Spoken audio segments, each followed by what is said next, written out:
Hello, I'm Lisa Sabaniak from Life Like You Mean It, and today we are going to cover how we can balance the root chakra by doing some shadow work during the full moon.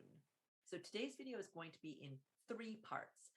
First, we're going to talk about the root chakra so that we understand what it looks like when it is overactive versus underactive.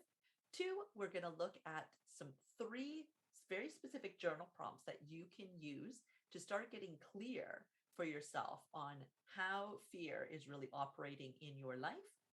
And three, we're going to use that to then decide what it is that we are going to release in the full moon. Let's get started.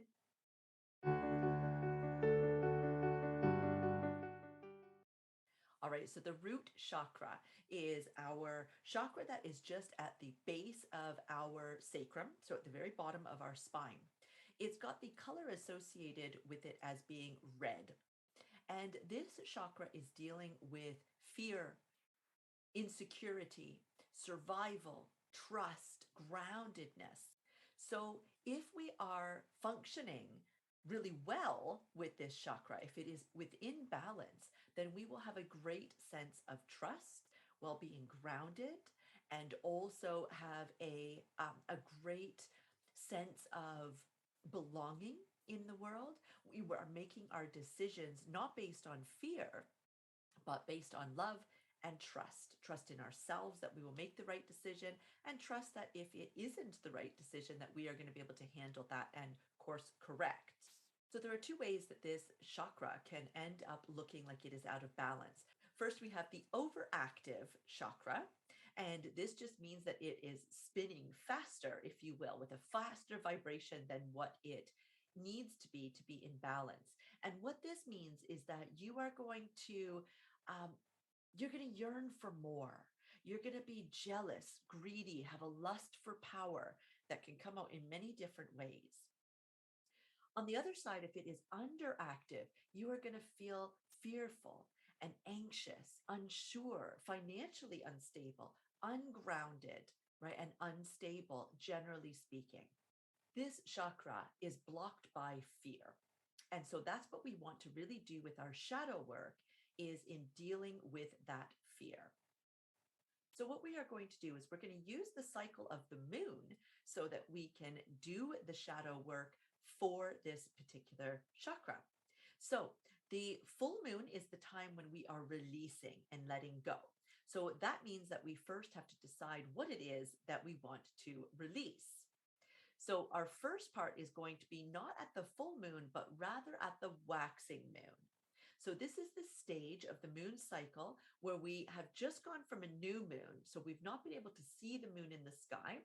And now we are starting to notice night by night, we can see a small percentage more of the moon every single evening until we get to that full moon where we see 100% of it in the sky. And so what we want to do is when we see a crescent moon, so we all know what a crescent moon looks like, right? When we are at that crescent waxing moon, then what we want to do is to start doing the work by asking ourselves some questions that we can get some deep, soulful answers to help us discover what it is that we want to release. So let's look at a few examples now.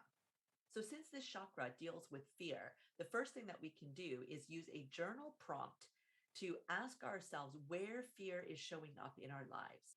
Our next beautiful journal prompt is, do I know the difference between being anxious, nervous, and excited about something new versus being afraid or insecure?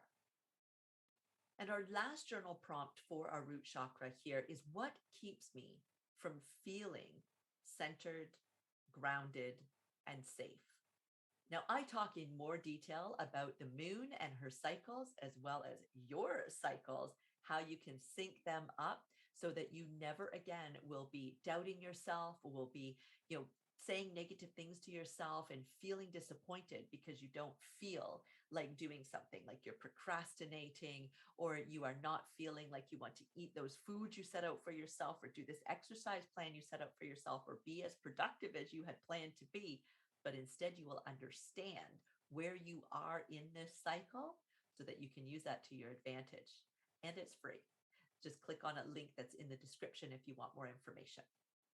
So now that you have your 3 prompts and you've allowed yourself to go through this process, what you're going to do now is go through and reread what you've written down and allow yourself to just start thinking when you're reading this, am I ready to let any of this go? So, for example, when you have noticed where is fear showing up in my life, and you've noticed that actually fear is showing up in many different areas of your life, or maybe it's only showing up in one, doesn't really matter. But you ask yourself, am I ready to let this go? Am I ready to release this now? Same thing with, do I know the difference between being anxious and nervous and excited about something versus being afraid and insecure? Right? Are you ready to let that go? Are you ready to let that insecurity and that being afraid go?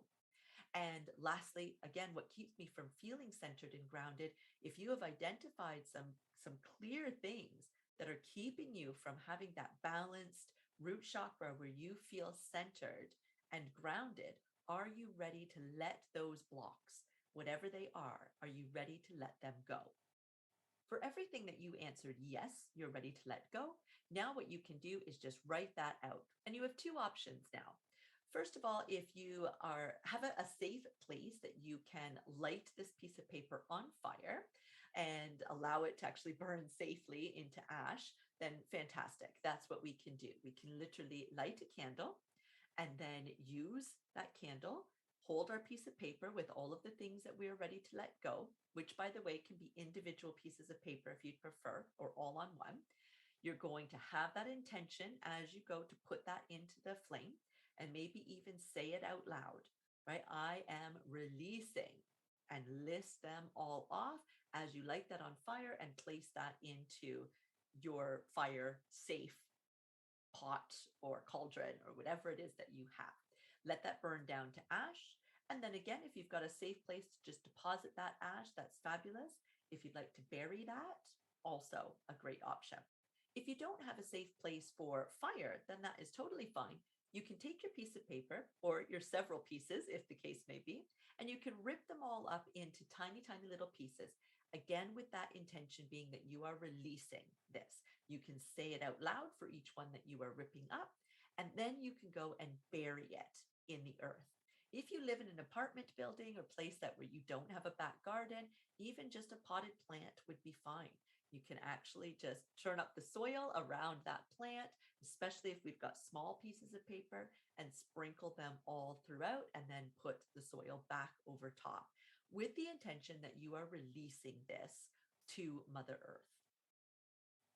I hope that you enjoyed this video.